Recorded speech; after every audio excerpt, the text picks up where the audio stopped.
¿Qué tal, amigos de Biblioquiz? Tenemos con nosotros a Alfonso Goizueta, que vuelve con un nuevo libro en el que nos vuelve a llevar a Grecia, pero de un modo distinto. Alfonso, bienvenido. Muchas gracias, Ismael. Muchas gracias por invitarme. El sueño de Troya, que nos vamos a encontrar en estas páginas. Pues el lector se va a encontrar con una gran aventura, ¿no? Esta es una novela que vuelve al siglo XIX, a esa época donde los arqueólogos de Europa Occidental, los británicos, los franceses, en este caso un alemán, viajaban al Oriente, empeñaban sus propias fortunas en buscar las ruinas de las civilizaciones antiguas, convencidos de que esa era la forma de conectar el presente de las naciones europeas con el pasado de la antigüedad grecorromana, ¿no? Y entonces en esta novela seguimos los pasos de un arqueólogo, de Heinrich Schliemann, un alemán que estaba convencido de que la guerra de Troya había acaecido tal y como la describía Homero y que por tanto la ciudad mítica, la ciudad legendaria de los héroes existía y se podían encontrar sus ruinas bajo la tierra, y seguimos a Schliemann en su empeño por encontrarla. Básicamente ese es el resumen. Ese es el resumen grosso modo. Hay un personaje, vamos a hablar de Philippe de Thiers, que compara piratas y bucaneros con arqueólogos que saquean el Imperio Otomano. ¿Puede ser una especie de resumen de lo que nos vamos a encontrar? Más o menos, o por lo menos el resumen de una de las visiones que hay en esta novela, porque por un lado tenemos a los arqueólogos que creen que están haciendo lo que tienen que hacer, ¿no? Que es proteger estas antigüedades, llevarlas de vuelta a Europa donde pueden ser apreciadas por lo que ellos consideraban eran países civilizados. Y luego está el caso de Philippe de Thiers, que era un personaje real, existió de verdad. Era un abogado francés que contrató el gobierno turco precisamente para llevar a cabo una legislación cultural que impidiera, o por lo menos dificultara, que los arqueólogos europeos se llevaran las piezas que estaban en territorio otomano de vuelta a Europa. Entonces esa metáfora que hace de Thiers de decir, aquí no hay piratas, aquí los bucaneros son caballeros bien vestidos, con sus carreras académicas, que simplemente vienen a expoliar. Y llevárselo a sus lugares, de origen.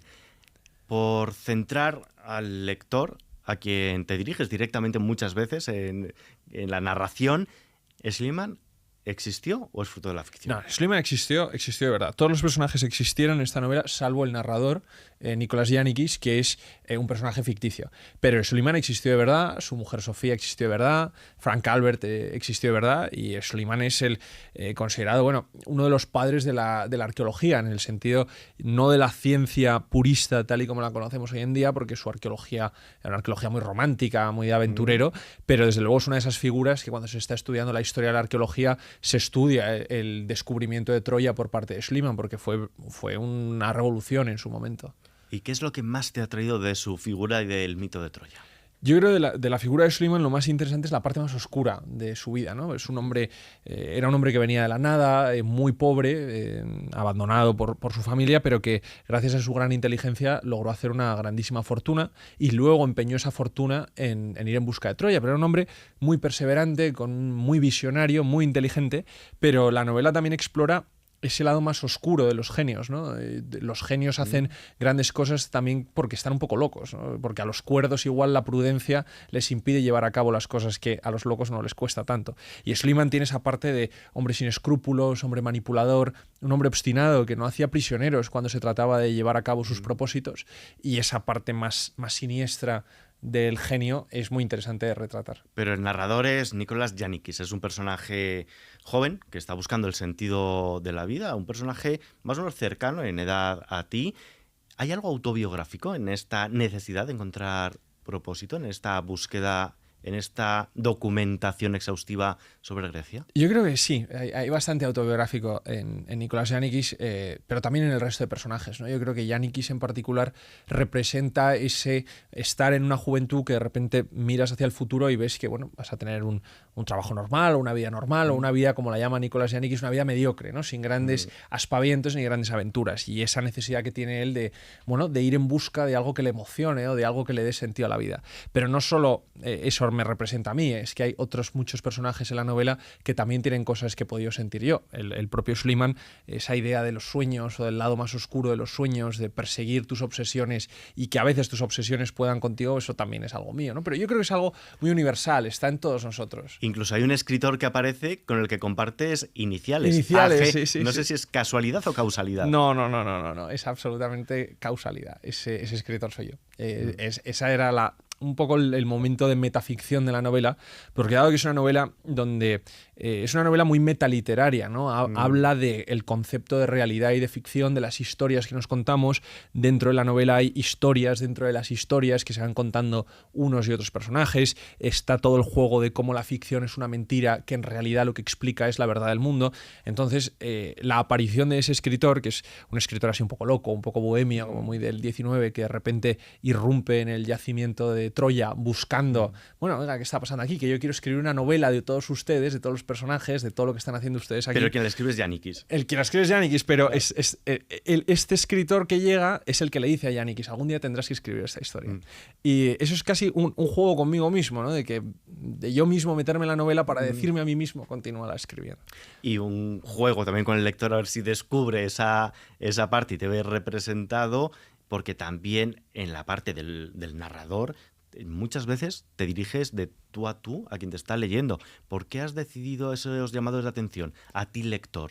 Pues es un tipo de narrador poco convencional, que es el narrador testigo. Normalmente estamos acostumbrados al narrador omnisciente, ¿no? Que es como esta especie de dios ordenador que lo conoce todo sobre la historia, lo conoce todo sobre los personajes. Pero en esta ocasión a mí no me funcionaba ese tipo de narrador, y el narrador testigo, que es un personaje, igual no el protagonista principal, pero que vislumbra la escena, la contempla como la contemplaría el lector, y casi comparte con el lector el viaje. Por eso todas esas funciones fáticas de no crees lector, tú crees lector, que es algo tomado de la novela del 19, a mí me servía en esta ocasión para relatar la historia de un personaje que en realidad es muy controvertido, como era Schliemann. Era muy difícil contar la historia de Schliemann si era el propio Schliemann el que la contaba, porque entonces se perdería gran parte de la complejidad de la locura y de la demencia, ¿no? Entonces, este personaje que está, digámoslo así, 3 pasos más atrás o tiene 3 pasos de distancia y puede contemplar el mundo de la novela con cierta distancia, me servía mucho mejor para contar todas las sutilezas que Schliemann no habría contado de sí mismo. Vamos a centrarnos también en la época en la que está narrada. Anteriormente te leímos a la antigua Grecia, ahora venimos a finales del 19, en el crepúsculo del Imperio Otomano. ¿Qué papel juega este contexto histórico en tu obra? Yo creo que es fundamental porque es ese momento donde en el siglo XIX se están forjando las naciones europeas, es la época de los nacionalismos, y hay una gran obsesión en las naciones occidentales por conectar el presente con el pasado, y en particular con el pasado de la antigua Grecia, que se consideraba como casi la cúspide de la civilización. Entonces, la arqueología juega un papel fundamental aquí en lo que yo llamo en el libro la colonización del pasado, ¿no? A las naciones europeas no les bastaba con colonizar territorios, sino que también querían colonizar la historia, apropiarse la historia, en un convencimiento de que quien dominara el pasado dominaría también el relato del presente, que es algo que está también muy en boga en nuestros días, ¿no? Entonces, en ese contexto se produce este enfrentamiento entre las civilizaciones la civilización de Europa occidental y lo que consideraban era la civilización bárbara de los otomanos, ¿no? Veían al imperio turco otomano como un estado menor, un estado menos civilizado que los países occidentales, y entonces también un estado al que combatir, al que combatir, al que colonizar, al que educar, al que salvar de la barbarie, ¿no? Toda esa retórica del imperialismo de finales del siglo XIX, y también en este caso, ¿no? Los arqueólogos también justifican sus acciones diciendo que si no rescatan las piezas de la antigüedad clásica y se las llevan a los museos de Europa, los otomanos las destruirán. Cosa que era totalmente falso. Los otomanos también tenían una gran pasión por Homero, ¿no? Y si hubieran encontrado esas piezas, no las habrían reducido a polvo, que es una de las cosas que dice Schliemann en un momento, ¿no? Estamos salvando los vestigios de la civilización antigua de las civilizaciones bárbaras de hoy en día.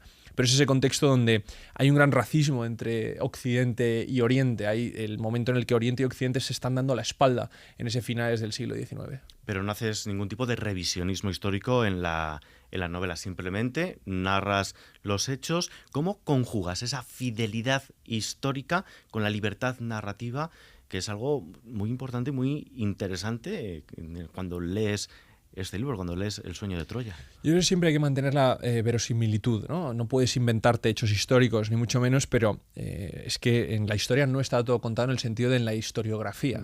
Los seres humanos tienen sentimientos, tienen conversaciones, hay temas más profundos dentro de la propia trama, ¿no? Y eso solo se puede explorar en una novela. Es muy difícil para un historiador decir que la búsqueda arqueológica de Troya en realidad representa la búsqueda del sentido de la vida, ¿no? Eso solo lo puede decir un novelista que dé a sus personajes esa vocación, ¿no? pero se conjuga básicamente creando la trama histórica en sí y luego ya llenándolo con los temas que quiera cada uno. Yo creo que cuando me siento a escribir no me siento pensando en que voy a divulgar algo sobre un momento histórico, sino estoy pensando cómo ese momento histórico o los personajes seleccionados me ayudan a reproducir los temas literarios que a mí me interesen, sean el amor o la obsesión o el deseo de contarse historias, de darse significados. Has pronunciado una palabra, el amor, porque no vamos a hacer ningún spoiler. En las primeras páginas encontramos que Yannikis, utilizando un lenguaje del siglo XXI, no del XIX que vamos a encontrar en las páginas, tiene un crush con Sofía. ¿Va a haber trama de amor también? Es una trama de amor un poco especial, yo creo. No es la típica historia de amor del joven que se enamora de la otra joven y que siguen aventuras hasta el final de los días. Eso es lo que él se piensa al principio. Y la joven que está a casa además con una persona mayor, etcétera, etcétera. Eso es lo que Yannikis se piensa al principio. Eso es lo que él cree que puede encajar, porque la novela también juega con esa idea, ¿no? Al principio esa historia se enmarca dentro de una novela que va a parecer casi una novela clásica de aventuras, ¿no? Pero luego, según el lector vaya avanzando en las páginas, se va a dar cuenta de que las cosas no son lo que parecen. Que yo creo que es el tema fundamental de esta novela, ¿no? La realidad muchas veces no se conjuga con lo que tenemos en nuestra cabeza. Eso es algo que aplica a tanto la historia de amor en la novela como a la propia historia del descubrimiento. Sí, y también picar un poquito al lector para que siga leyendo y decir, ay, a ver qué va a pasar. A ver qué va a pasar. Eso tenemos que pecar de eso. Sí, claro. Otra vez Grecia. Decíamos en la anterior novela nos presentaste a Alejandro, ahora nos presentas a este personaje en la búsqueda de Troya, enlazas la Grecia clásica con el siglo XIX, finales del XIX. ¿Por qué esta vuelta de tuerca, este giro desde la novela histórica hacia la novela histórica, menos hacia la biográfica? Yo creo que, fíjate, es que la búsqueda de Troya de los personajes también ha sido la mía, ¿no? Yo he vuelto a esta antigua Grecia igual desde otro ángulo, por decirlo así, dado que no es, como tú dices, no es una novela biográfica ni es una novela sobre el tiempo antiguo de Grecia, sino es más bien sobre la búsqueda de la Grecia antigua desde el tiempo moderno, desde el tiempo contemporáneo, que yo creo que es una cosa que yo hago también, ¿no? Yo también voy buscando los pasos de los héroes perdidos, voy también buscando el origen del mito, como van haciendo los personajes de la novela. Entonces es una novela sobre esa búsqueda, sobre ese regreso a la antigua Grecia, ¿no? Y en un momento, al final, que no destripo nada si lo digo, pero uno de los personajes dice que la búsqueda de Troya o la búsqueda del mito antiguo es casi una odisea inversa, ¿no? Es casi ir en busca del mito que quedó pasado. Entonces yo, simplemente como uno más de esos personajes, es la búsqueda del origen. Yo empecé a escribir porque me fascinaba la mitología griega, de esa semilla luego brotó el amor por la historia y el amor por la literatura, y entonces escribir sobre ello es casi volver a mis orígenes también. Y un poco también en cuanto a tus orígenes académicos, eres experto en relaciones internacionales, evidentemente la base de las relaciones internacionales la encontramos en la época del surgimiento de las naciones, en especial importancia en este periodo histórico. ¿Es una forma también de conjugar la otra parte de Alfonso? Pues fíjate que no lo había visto así, pero no lo sé. Yo creo que no, porque mi formación como doctor en Relaciones Internacionales cada vez va quedando más atrás en mi cabeza, ¿no? El novelista cada vez va copando más partes de mi pensamiento. Ya te digo que cuando me siento a escribir una novela no lo hago con ninguna intención ni de revisar, ni de divulgar, ni nada por el estilo, ¿no? Porque si esa fuera mi intención, lo que haría sería escribir un ensayo sobre cualquiera de los temas tan fascinantes que ahora mismo atormentan al mundo, ¿no? Que los hay muchos. Pero a mí lo que me interesa es conocer la mente y el corazón de los hombres, ¿no? Y para ello el instrumento es la literatura, es la novela en sí. Entonces, cuando me siento a escribir, ese historiador va quedando más atrás y va copando más parte del novelista. Igual que has copado mucho la mente y el corazón de los miles de lectores que te conocimos hace 2 años, cuando resultaste finalista del Premio Planeta, una auténtica revolución, tanto para ti como para la prensa que estábamos allí, que no sabíamos quién era este jovencito que había ganado el premio con La sangre del padre. ¿Cómo has afrontado estos 2 años y en lo que nos atañe el sueño de Troya, ese reto de volver a las librerías con la presión de esa mochila cargada de estos 200.000 euros en este caso, más la parte que nos has aportado a todos, claro? Pues claro, hubo cierta presión porque yo cuando quedé finalista del Premio Planeta en el 23 es que no me esperaba que algo así pudiera suceder. Yo tenía 23 años, era mi primera novela en serio, ¿no? Era la primera novela con la que yo pretendía hacer algo más dentro del mundo editorial, pero jamás pensé que la fuera a publicar con una editorial grande como Planeta, jamás pensé que fuera a ser finalista del premio y jamás pensé que fuera a llegar a tantos lectores como luego llegó, ¿no? Entonces, claro, en mi mundo dio un vuelco de repente, ¿no? De una persona que pensó que tenía que tener un trabajo convencional, casi como el protagonista de la novela, ¿no? Un trabajo más convencional para poder dedicarse a escribir por las noches o los fines de semana o lo que fuera. Sí, un trabajo más académico. Exacto. Para poder compaginar las dos facetas. De repente me vi que me podía dedicar a esto a tiempo completo, por decirlo así, de manera profesional, y que había muchos lectores esperando una segunda entrega o una segunda novela. Y hubo presión, desde luego que hubo presión, no por parte de la editorial ni por parte de nadie, sino simplemente autoexigencia de uno mismo, ¿no? Pero al final lo único que puedes hacer es sentarte al escritorio y desestimar a los fantasmas, tanto los de éxito como los de fracaso. Hubiera sido tan paralizante pensar, voy a escribir una novela que no va a vender nada, como voy a escribir una novela que va a vender muchísimo, ¿no? Entonces, al final lo único que puedes hacer es, cuando te sientas a escribir, olvidarte de si va a vender, no va a vender, va a ser comercial, no lo va a ser, y acordarte de los motivos por los cuales estás escribiendo, que es porque quieres contar una historia porque te interesa contar esos temas. Para hacer esta entrevista, revisionando el encuentro que mantuvimos justo hace 2 años, entonces estaba acompañándonos también Sonsoles Onega como ganadora del Premio Planeta. Ya se deshizo en halagos, sin buenas palabras, para esa primera novela tuya. Ella leyó, evidentemente, antes de estar en librerías. ¿Qué te dijo? Pues Sonsoles es que siempre ha sido una mujer extremadamente generosa conmigo, ¿no? Yo pregunto la editorial y tal, y digo, bueno, y de los premios y finalistas del Premio Planeta, porque al final pasamos mucho tiempo juntos, saldrán todo tipo de historias, ¿no? Y me dicen, pues mira, hay de todo, hay desde relaciones cordiales a personas que luego no se llevan tan bien y tal, pero es muy raro o muy poco frecuente que surjan buenos amigos. Y yo con Sonsoles Onega tengo la suerte de haber creado esta bonita amistad. Y ella siempre ha sido una mujer extremadamente generosa y yo se lo agradezco mucho porque es una mujer que está en la cima de su éxito. Lo estuvo además todavía más cuando fue el Premio Planeta en el 23. Y es cierto que cada vez que tenía un micrófono o una cámara delante, 2 de cada 4 palabras me las dirigía a mí.